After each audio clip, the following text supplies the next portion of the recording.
What's good, everybody? This is episode 3 of our real estate podcast. And as Vic said, it's a very special episode because this is an interactive form.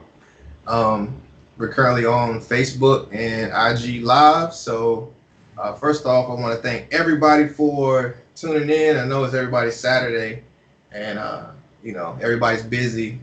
So I just want to say thank you for showing your support. So again, this is an open forum, and um, if you have a question, if you just want to know how to get started in real estate, this is your opportunity. So, Vic, I don't know if you want to go. Do we want to go into a little bit about our backgrounds, or what do you Yeah, think? again, we can. All right, I can't see you on the. How you? So, well, FYI, we are recording this on Skype too. So we're going to record it and we're going to put it in a YouTube video. So a little bit about our backgrounds, a little bit about me. I've been investing in real estate since 2012. My portfolio consists of single family homes, small apartment buildings. But FYI, I'm not a real estate agent. You don't have to be a real estate agent to invest in real estate. So, Vic, you want to talk a little bit about your background? Yeah, so a little bit about my background. Hey, how are you? Of course, went to school for engineering, and in some ways still do a lot of that in what I'm doing now. But I am a real estate agent in Georgia, in Atlanta. I'm licensed in Atlanta, soon to be Florida, and right now, I help people list their homes for sale, and I help people purchase homes, and I also help people invest into real estate. So I'm also a real estate investor like Chris, and have been doing this for about 9 years now. Yeah, going on 9.5 years. So, and my goal is to help everyone here who's live, you know, use real some wealth and then build a little bit of a legacy. So if you have any questions about how to get started, this live is about how to get started in real estate investing. Right. So very high level, where you can get resources, where you can get funding, how you can house hack and do some of those things to get started in real estate investing. This is why we're doing this live today. So we're taking any and all questions. It's gonna be pretty open. Just type your questions in the box, and we'll get answers to your questions. Right. Same thing. I just want to reiterate. We're live now, so go ahead. If you have any questions, you can go ahead and type them in. We're going to kind of like ping pong this back and forth. So, Vic, if you want to take the first question, you can go ahead and take it, and then respond back. I'll give some feedback, and then I'll take a question, and we'll just go Okay. back and forth. Yeah. So I don't have any questions right now, but yeah, I don't have any questions right now. So All right. we'll just wait. So, if anybody wants to ask any questions, we're ready now. So go ahead and ask. Okay, I just got a question right here. How much should I save before I start the home buyers process? I had an agent say 2,000 for earnest money. So my question to that, Shanisha, is: are you buying this house to invest, or are you buying it to live? Like, what's your goal for the property you're looking to purchase? Because what I would say is, if you are looking to purchase this house for to live in, then yet typically what the earnest money amount is, it is no standard, but typically to make a competitive offer is usually 1%. So to live in, okay. So if you're saving $2,000, then you're looking at a price point of 200,000. That would be, ideal. Of course, the more earnest money you put down on a property, the more competitive your offer will be. Just keeping in mind that you're putting that money down in good faith, and that you could potentially lose it if you're not, if you don't stay on your timeline. So, um, I think first determining your budget for the house you want. and then if you and then just take 1% of that budget, and that would be like the minimum earnest money I would suggest for you. Okay.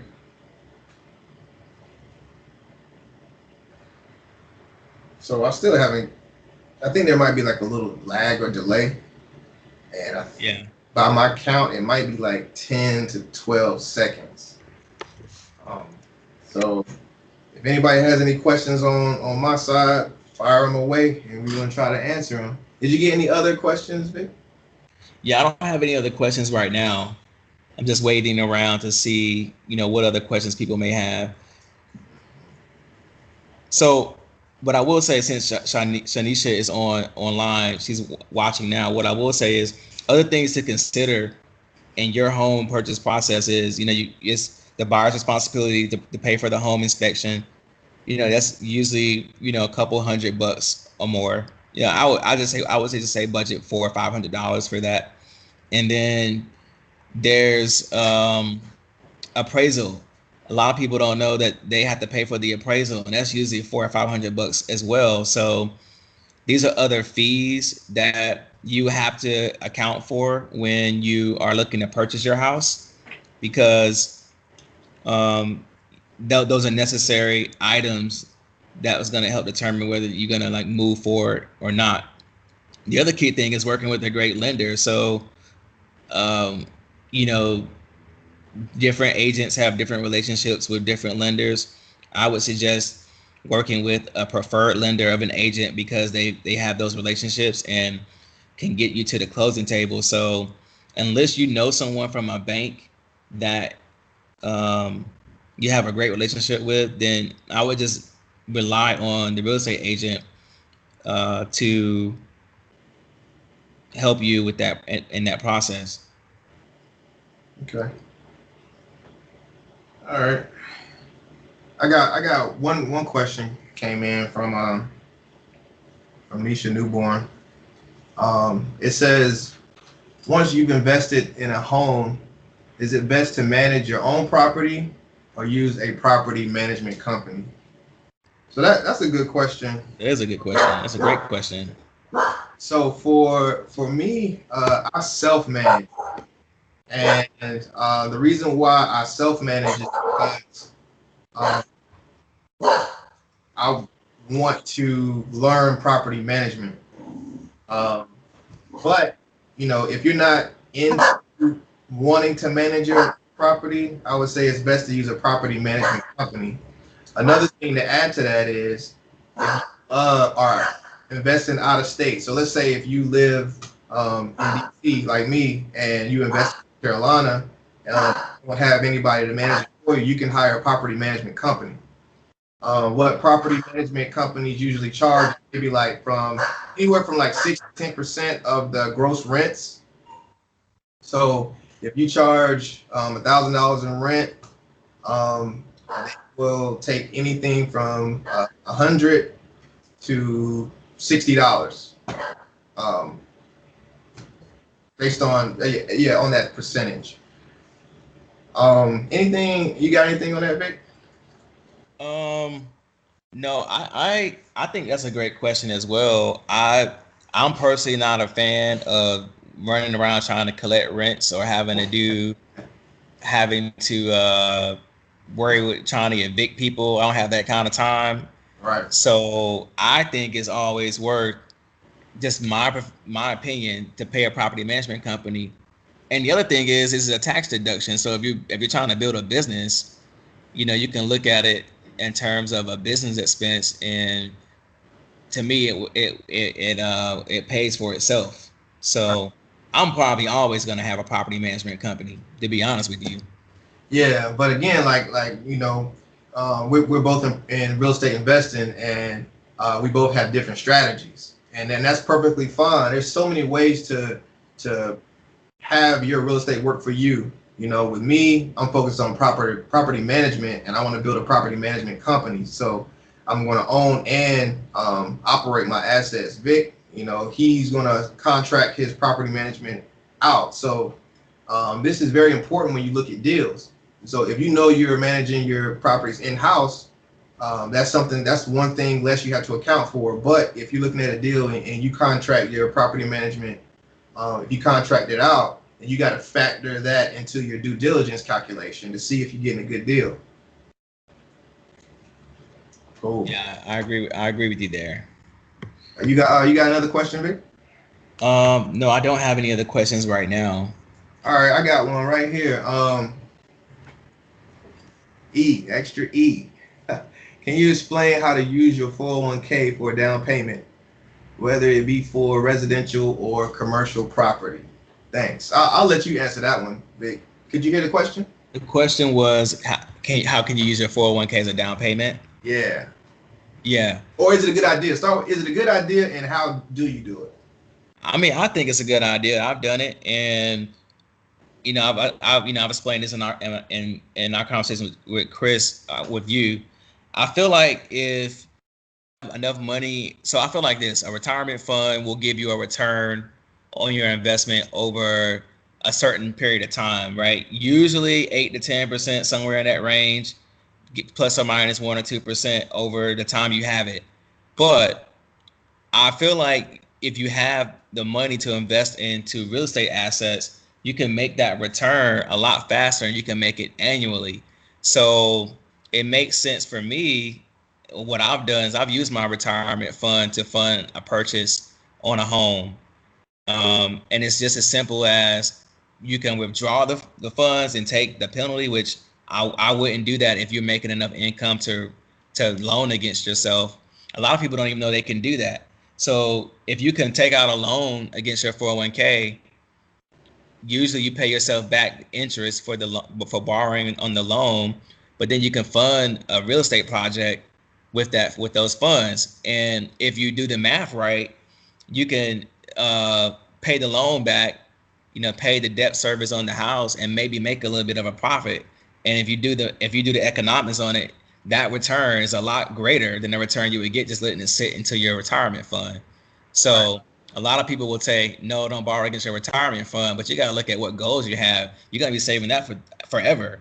And, I'm like, well, I can make this in a year, and it's more than what I would make in 10 years by letting it sit in my retirement fund. So it's just about doing the math.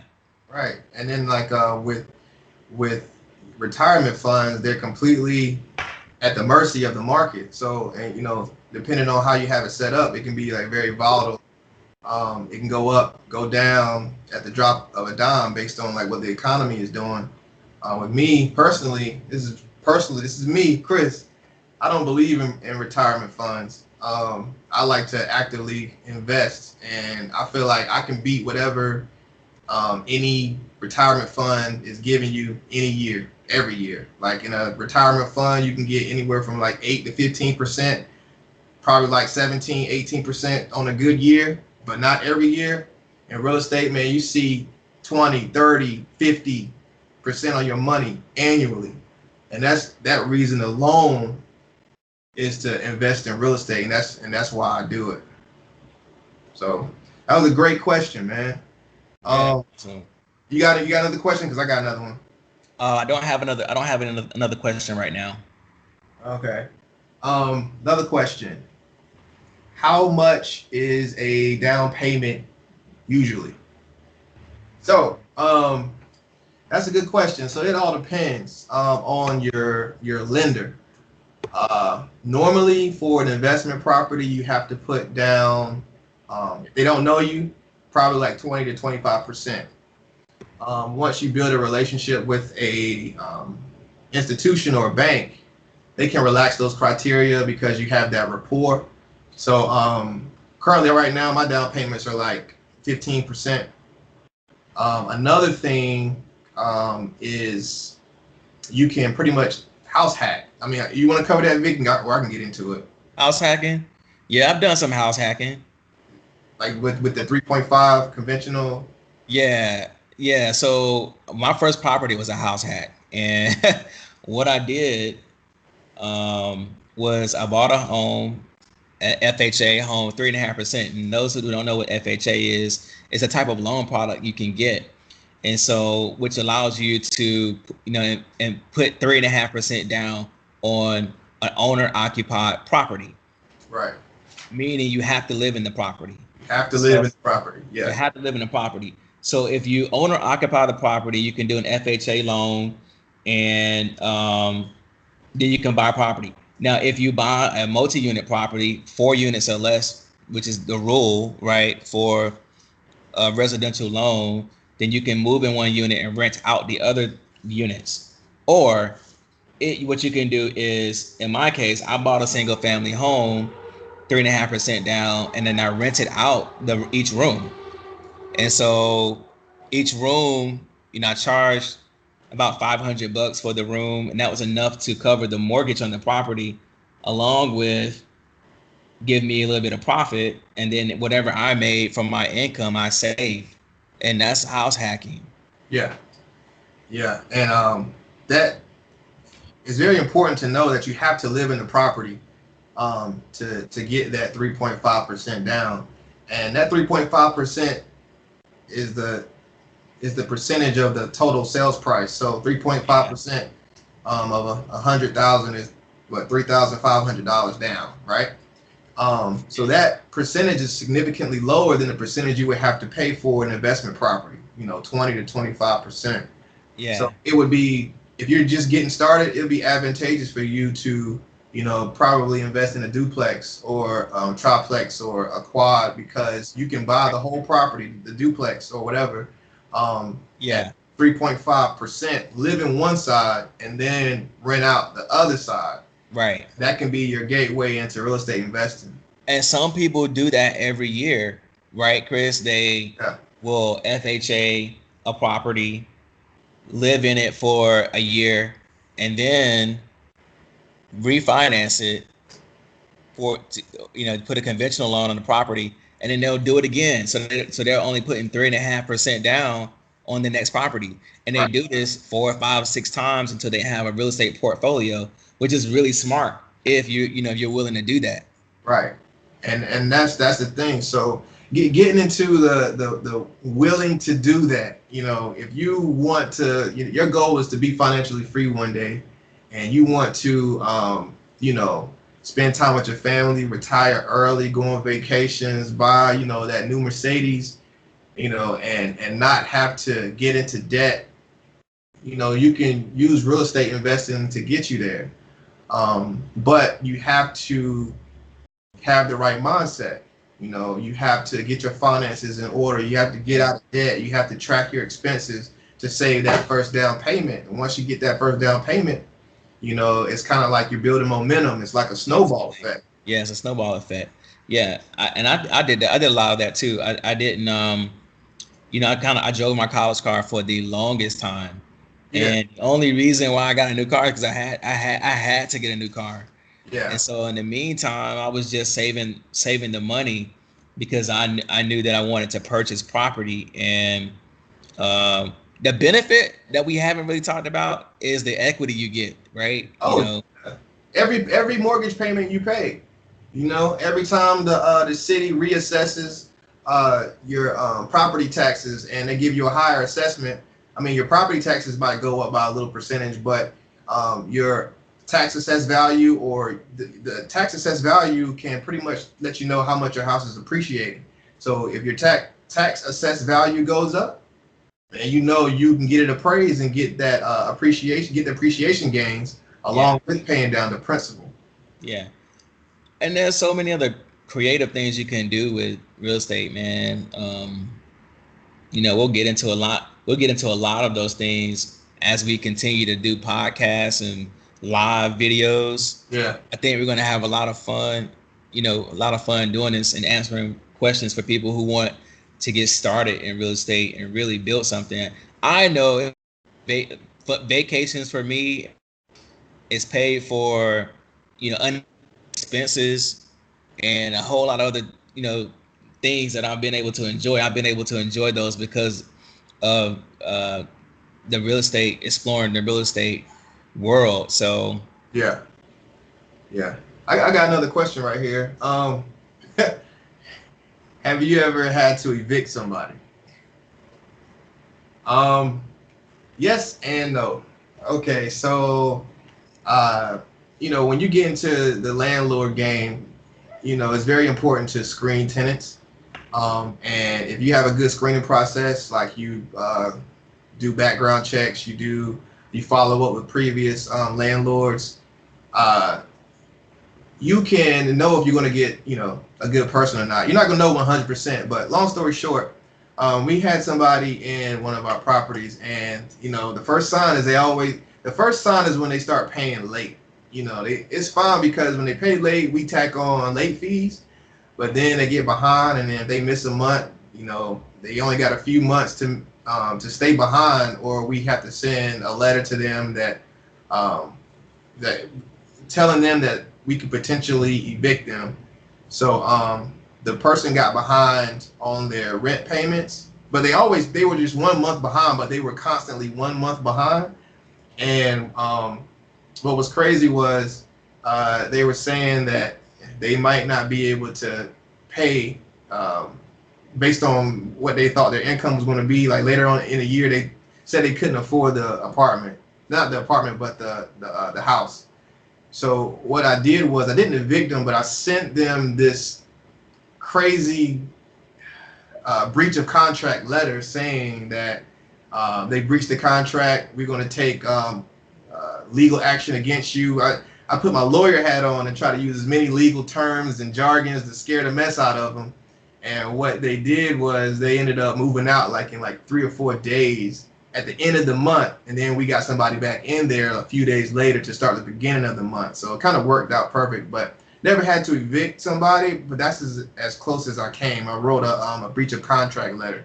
So that's one of the things you got to be mindful of in the landlord game, is to make sure you screen your tenants properly.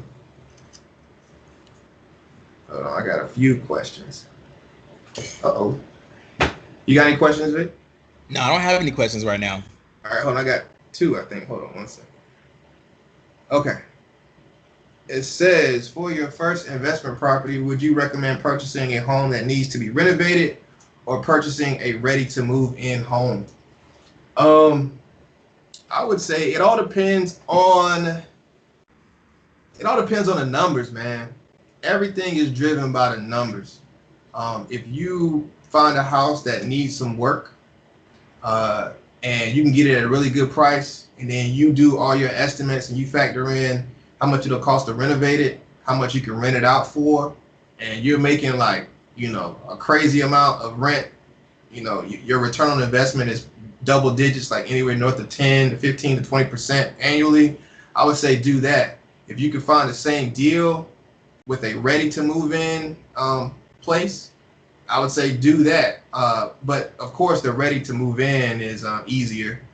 But if it's ready to move in, and based on what they charge in rent, if the return on investment, once you calculate that return on investment and it's like 3 or 5%, I would say no. It's all about the numbers, and it's all about how much return on your investment you can get. So in real estate, based on my calculations, anything over 15%, that's what I do. Anything less than 15%, don't do it. Yeah, I mean, I think ultimately what we're talking about is cap rate, and I think people probably should. That's probably for another conversation, that actually, to help people understand what kind of, because people are going to want, different returns are going to be different for different people. Exactly.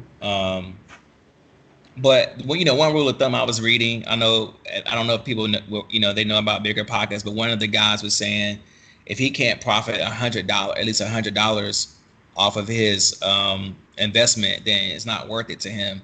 And I applaud him. I need to be profiting more than $100 in my personal opinion. Oh, yeah. Heck yeah. In my market, man, shoot, we seeing cash flow $400-$500 cash flow. Yeah. You know what I'm saying? You got to account for vacancies. You got to account for, maintenance. Your wear and tear. Those are kind of things you got to account for. And when you're making profit, you can't just bank all of that. Yeah. I got another question here. Says, do you have difficulty reaching sellers? Difficulty reaching sellers. So I would say That all depends on your broker, your real estate agent. For me, on all of my experiences, I've always dealt with a middle person, a broker, an agent, and I've had nothing but good experiences with all of my agents. Um, all of my experiences have I've never met my seller before. It's always been through the broker, but there was a constant stream of communication. So if you have a good relationship with your broker, and they want to make money too, so it would behoove them to meet with the other broker to make sure that communication is brought back and forth between the buyer and the seller. So that's their motivation. They want to make that commission. So if you have any questions, if I had any questions, I would go through the broker. He'll reach out to the other broker, and then they'll get me back an answer. But other than that, it was pretty easy dealing with sellers because I had a good broker in the middle. Yeah, my suggestion is if you're not a real estate professional, like meaning you don't want to the transferring of property is like can be complicated, and the paperwork can be complicated because sometimes we don't know the history, which is why we suggest that you get title insurance whether you're buying a property that you are investing in or you're living in. But to answer that question, yeah, I think you probably should work with a broker because there's some security with working with a broker that your transaction is going to be safe. You know what I mean? Right.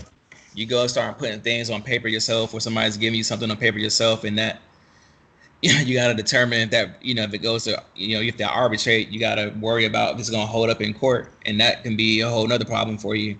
Yeah. So that I would say like dealing directly with sellers is kind of like a more advanced approach for more experienced real estate investors.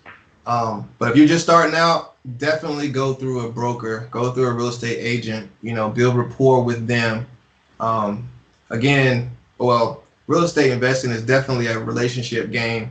So you gotta get to know your brokers, you gotta get to know your lawyers, your bankers, other real estate agents. You gotta be able to build a network basically. But yeah, that was a good question. I got another one. If you got one, Vic? I got another. I don't have any questions right now. All right. It says, can you explain how refinancing your property can help you build your investment portfolio? That's an awesome question. All right. So, let's say you have a property and you've owned it for a while. You've been paying down the debt service, paying down the principal, and you have a good amount of equity. Equity is, how much you pay for the property minus how much principal you paid on the property. So if you bought a house at $100,000 and you paid down the mortgage $50,000, your equity is $50,000. So the way in America, you can refinance your property, which is called a cash out refinance. So what you can do is you can go to the bank and say, hey, I have some good equity in my house, and I want to pull some of that out. So what the bank would do is they will go to the property, appraise the property to make sure that you're telling the truth, that it's 100,000 or more, and based on what the appraisal comes in, where the appraisal comes in, they'll give you 75% of that loan. So to add numbers to it, so if you have $100,000 house, you pay down the mortgage to 50, you go to the bank and say, I got some equity. They do an appraisal. The appraisal comes back at 100,000. They'll give you $75,000, and you owe 50. So what will happen is you'll get a new loan for 100,000, and you'll pay off that old loan of 50, and what's left over is $25,000 that you can invest into another property. So the reinvestment is a very powerful tool. I've done it before. I've invested 2 of my properties, and I took that money to buy my first apartment complex. So it's a very, very powerful tool. And once you learn the ins and outs of that, that could be a topic that we talk about in depth, later on. But if anybody wants to know more about how to refinance your property, your house or your property, definitely reach out or leave feedback, and we can dive deeper into that. That's actually a great question. You got any feedback on that, Vic? No, I don't. I don't. But I think you answered it the best way. Mm-hmm. That's good advice. Okay. Anybody else got any questions? We here, man. Anything you want to ask, we are available.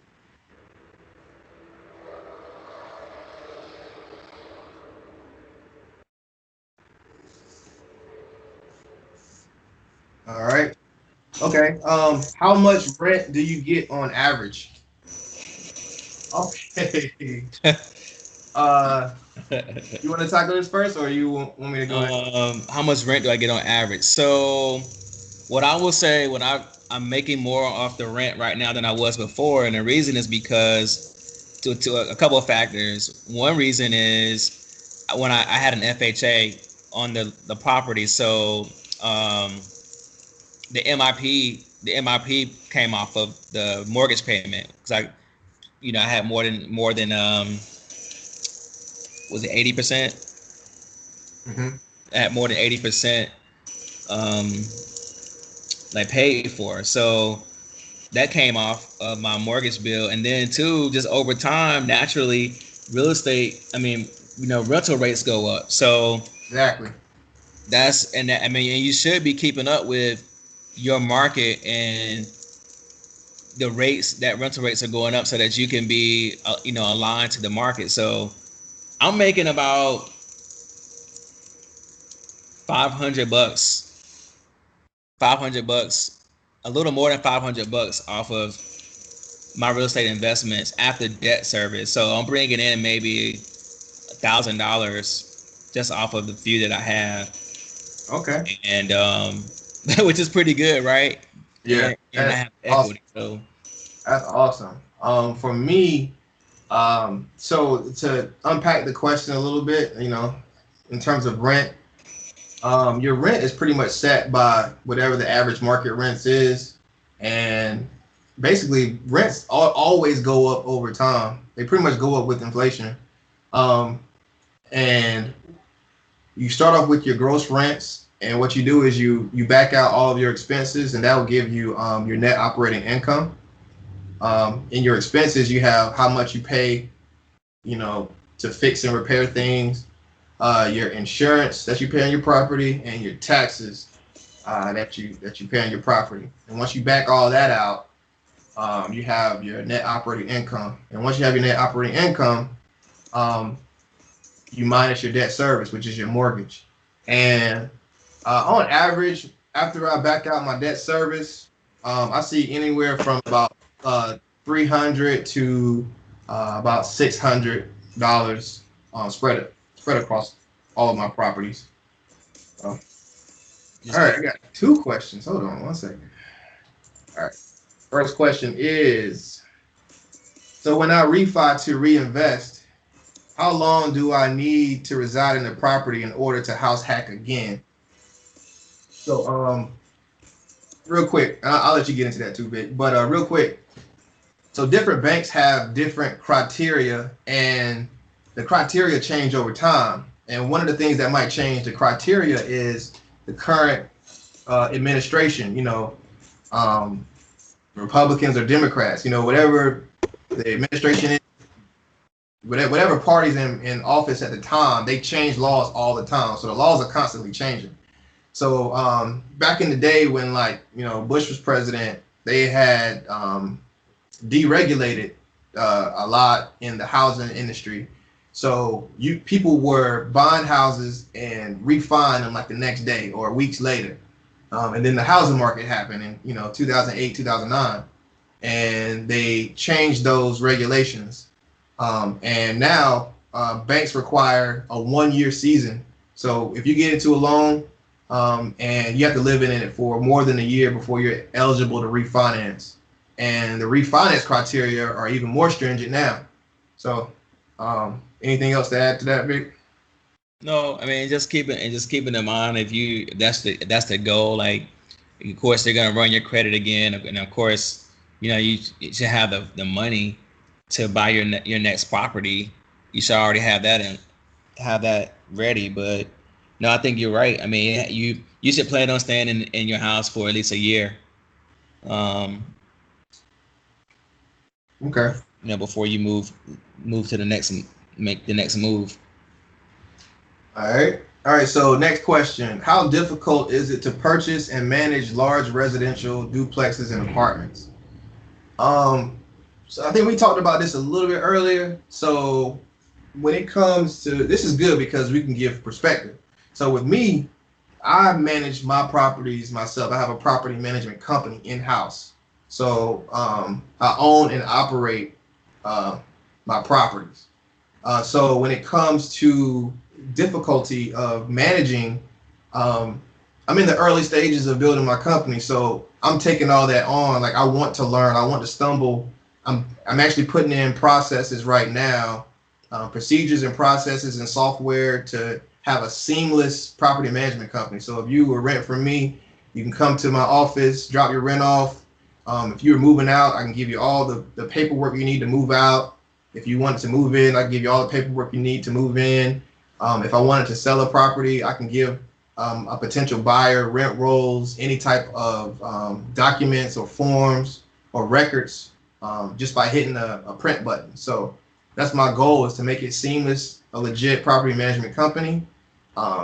But that's not the case for every investor. So what about from the perspective of a person who contracts out property management? Vic, what you got to say to that?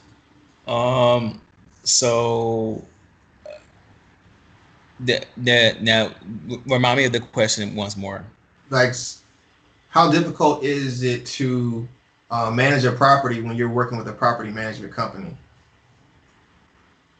So if I understand that right, meaning, Like, so I'm the landlord and I'm trying to manage the property. no, you own the I property own the property. and you're Oh, working with okay. a property management Oh company. yeah, yeah. No, no, no. So I mean, my experience has been wonderful because I haven't had to take care of much. If you have a good property management company, I think, of course, when major decisions need to be made in terms of, maintenance, or you want to, do some renovations, or you want to, um, increase their rent. I mean, I have those conversations with them, but they take care of everything, which is why I think it's worth the fee, and which is why we need people like Chris who wants to manage property, because I Yeah. don't. So yeah, it's like to each his own. There are great property management companies out there. One of my mentors from afar uh, owns her own property management company, and I work with her really close to, just build and learn from her, learn how she does things, um, her professionalism, her processes, and she has over 700 properties in Greenville, North Carolina. So I'm trying to aspire to do that. So it all starts with being professional with tenants, buyers, sellers, other property management companies, contractors. So yeah, that was a good question. So I got another question. It says, when you say keep up with your market, please elaborate. What are some things I need to know at all times when being an investor? I'm not exactly sure what you mean by keep up with the market, so I will just take a guess. When you say keep up with the market, I automatically think about rents. So when you're charging a certain amount of rent, rents are constantly going up. You know what I'm saying? So if you have a property for 5 years and you never up the rent, you're actually shooting yourself in the foot, because what banks do, they calculate the value of the property by how much rent you charge. So if you're a person buys a property and you up the rent to match market rents every single year, when it comes time to refinance or to resell, and the bank comes they say, hey, give us your rent roll for the past 3 years, and they see that you've been marking up your rents, your appraisal will come in super high. So that's more opportunity to pull out more cash, or more cash in your pocket when you sell. So if you got a property that could potentially appraise this high with current market rents, but you never increase your rent when it's time to go get an appraisal, you're not going to get that top dollar. So that's why you should always keep up with the market. I'm not sure if that was your question, but that's how I interpret it. What you got, Vic? Yeah, that's how I thought of it as well. I think, you have to, you can actually Google your market, and see what the rental rates are, what they're increasing by. Usually they'll give you a percentage to say, like, in Atlanta, rental rates are going up by 4 or 5% a year. Then you can use that and then you have to go a step further and then look at your neighborhood and see what's happening there too. And then that'll allow you to adjust your rent. Now, two free resources you can use is like Zillow. Zillow, you can go in there and see, what people are renting their properties for. I'm not saying use Zillow for purchases. I'm saying use it as a resource to see what people are renting their houses for, and then you can use a rental meter to see as well. Yeah. And it'll tell you, whether you're in line with what the rates are for that neighborhood, which is really important. Right. Yeah. It's very, very important to keep up with market rents. I mean, that is like the number one rule, because you got to be charging what the market's charging, because if you don't, you're missing that. That's more money. That's money you could have had in your pocket. So please take advantage of that. All right. So this is on my feed, but this question is for you, Vic. It says at Vic. What laws govern international real estate, and is your commission taxed at an American rate? So they want to know what again? What laws govern international real estate, and is your commission taxed at an American rate? So any money you bring in is going to be taxed by Uncle Sam here in the States, for sure. Now, are there specific laws? The law. So depending on where the transaction will take place, that's the law that's going to be the governing law. So if you're buying in another country, whatever laws in that country, that's going to be the prioritizing law. Mm-hmm. So it's going to be different. It's going to be different from country to country, just like it's different here from state to state. Okay. Yeah. It's like you have to be. Like each state has their board of realtors. What is it? Association. What is it called? Yeah, each state has each state has their own real estate commission, right? Yeah. And their real estate commission is like the governing body for that state that creates the laws for the state. Mm-hmm. The real estate laws. So some states have what do they call it? Some states have reciprocity. Okay. Like most of the states in the Southeast, the bordering states of Georgia, Alabama, most of these states have reciprocity. So usually, the laws are going to be fairly similar. Yeah. Not all, but fairly similar. And then whatever laws that aren't similar, that's probably some workaround. But definitely going to be different from if you're trying to conduct a transaction on the West Coast or Northeast, and different. So I hope that answers the question for that person. Yeah. Okay. I got one more. I thought you had to have a real estate license to invest in real estate. You hear that? Yeah. I'm glad they're on this. I'm glad they're listening in. So you don't have to have a real estate license to invest in real estate. I don't have a license. Vic has his license. So the reason I can invest is I can buy a property. You need a license to facilitate buying and selling between parties. You also need a real estate license if you manage a property that you don't own. So I own all of my properties so I can manage them. But as soon as I start managing other people's properties, I'm going to have to get my real estate license, and that's in the plan. So, right. I didn't have my license when I bought my properties.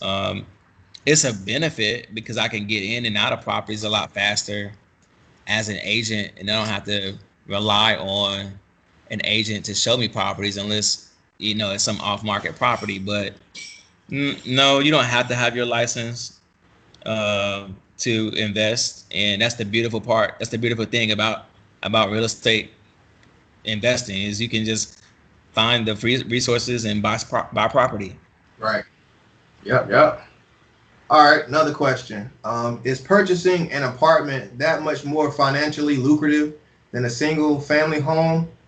Risk versus reward of single family home versus apartment complex slash duplex. All right, so for me, this is just me. I know people who have 80 unit portfolios of just single family homes. You know, the numbers just work. Mm-hmm. I know people who only invest in apartment complexes. So for me, I started out with single family homes. You know, I learned with single family homes. But to me, I would say it's more lucrative with multifamily.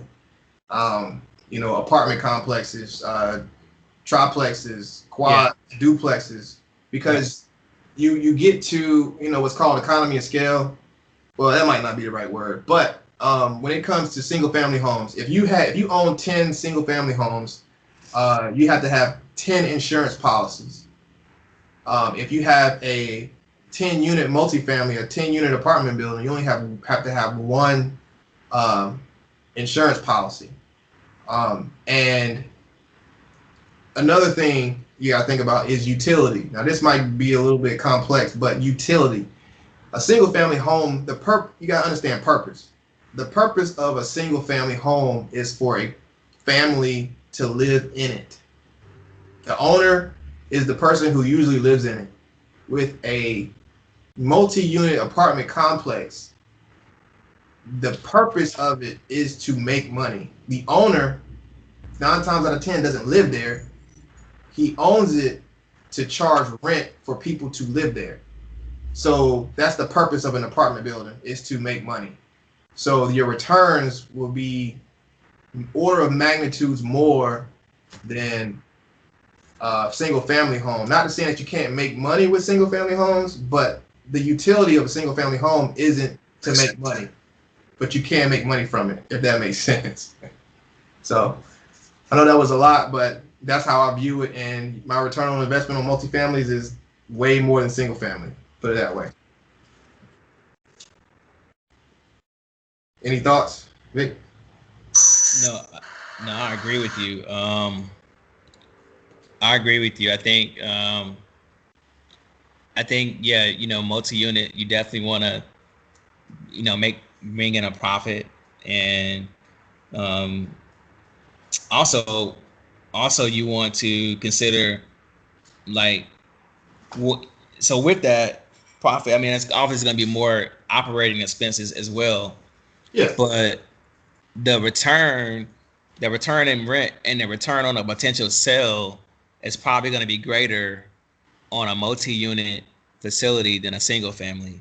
Yeah, definitely. And you know, with the right word was economy of scale, because it works for you in both ways with the insurance and then also with the appreciation, but also with the rent. So if you have a single family home and you know rents go up, you get that one uptick. But if rents go up on a multifamily, you have that many more upticks, you know, in rent. So you're getting more bang for your buck with the multifamily. Right. Yeah. Now, one key thing to remember, I know we probably gotta keep saying this, is that you can get a 4 unit, a 3 unit, a 2 unit, multi-unit building with a single family loan product. Yeah. Oh yeah. Okay. People need to know that people need to know that. So, you So know, just to 4 units or less, 4 units or less, you can really do well, you know. I agree. All right. Another question is: any aspirations for commercial investing? Why or why not? Um, Two things with this question. Anything, any purchase over 4 units. So if you purchase a 5 unit complex and higher, it's considered commercial. even though it's a residential property. So anything over 5 units is commercial. You get a commercial loan, you get a small business loan or whatever. But to what I think you mean by commercial is like office buildings, shopping centers, and the answer is for me, yes. My goal is to have my own multi-level skyscraper in somebody's downtown. I do want to get into shopping center investing. Pretty soon, me and my team, we're going to start doing syndications. So that's when you start taking other people's money, people who don't have time to invest, and you pool all their money, and then you invest in an asset. That's one of the main reasons why I am building my property management company, because I want to offer those services to the syndicate. So that's where I'm at right now. But yeah, office, storefronts, all that. That's going to be fair game. All right, so where we at on time?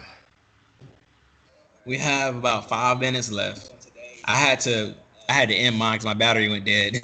Oh, really? All right, so yeah, we'll end it there. That was pretty good interaction. I think that was a pretty good interaction so far. Again, this is the 3rd episode on a 5-episode podcast, and it's a pilot podcast. So it doesn't have a name, or we don't have any direction. So we really want to get you guys' feedback right now, or go to our respective Facebook, Instagram pages and leave your feedback or any topics you want us to discuss, so we can kind of like tweak it as needed. So it's very important that you give us your feedback. So once this episode is recorded, we're going to post it on YouTube. So be on the lookout for that. And if you're watching this on YouTube, please subscribe, comment, like, and all that stuff. So, all right, I want to say thanks everybody for tuning in. Hopefully this was helpful. Hopefully you got some value out of it. And be on the lookout for more content, man. This is just the beginning. Make sure you give feedback. And anyways, this is the No Name Podcast. Signing out. Y'all be easy. Cheers.